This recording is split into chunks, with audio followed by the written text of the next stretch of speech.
আরে দাদা, শরীর ভালো আছে তো? হ্যাঁ ভালো আছি। আব্বা, তোমার তো বিশাল পাওয়ার। আমার স্কুলে দারুণ পর্যন্ত তোমাকে চেনে। তোর থেকে বেশি আমাকে স্কুলে আসতে হয়, চিনবো না?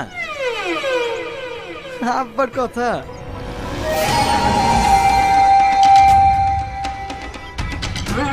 কিরে পিন্টু, এবার বাপেটা একসাথে করতে হবে নাকি? হাট এখান থেকে। হাটের বসে ছেলে এবার আমার নাম ধরে টাকা মারেছে। মারবে এক চট। দেখিস আব্বা, এদের লজ্জা কেন বলে কিছু আছে?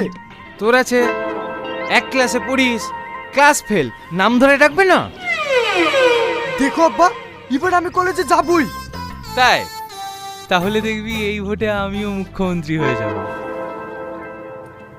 আব্বা, তুমি কি সত্যি মুখ্যমন্ত্রী হবা? তুই সত্যিই কলেজে যাবি?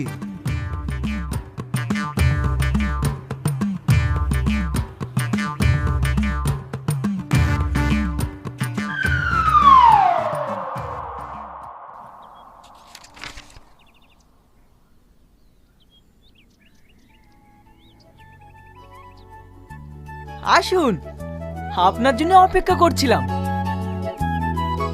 আপনার ছেলেকে নিয়ে তো আপনার গর্ব করা উচিত। লাখ লাখ স্কুল খুঁজে যদি এরকম একটা ছেলে পাওয়া যায়, সেটা আপনারই ছেলে।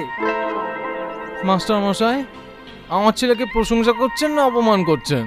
আরে সি সি সি সি, অপমান কেন করব? আপনার ছেলে তো রত্ন, দেশের কথা ভাবে, দেশের উন্নতির কথা ভাবে। কেন স্যার, আমার ছেলে আবার কি উন্নতি করলো? আজ 5 বছর ধরে আপনার ছেলে একই ক্লাসে আছে।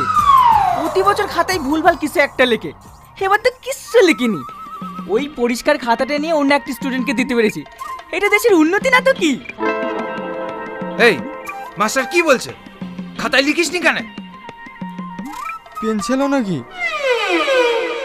এই, তুই যে পেন কিনতে টাকা নিলে? ও টাকাটা সিগারেট খেয়ে ফুরিয়েছে। না না আব্বা, স্যার মিথ্যে কথা বলছে। আমি সিগারেট খাইনি। তুমি আমার মুখ শোকো।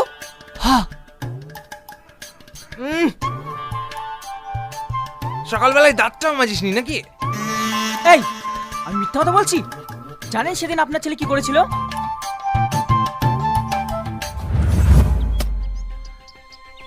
রোহন, একটা সেট দে তো, বিশাল টেনশন আছি। কেন, কি হয়েছে?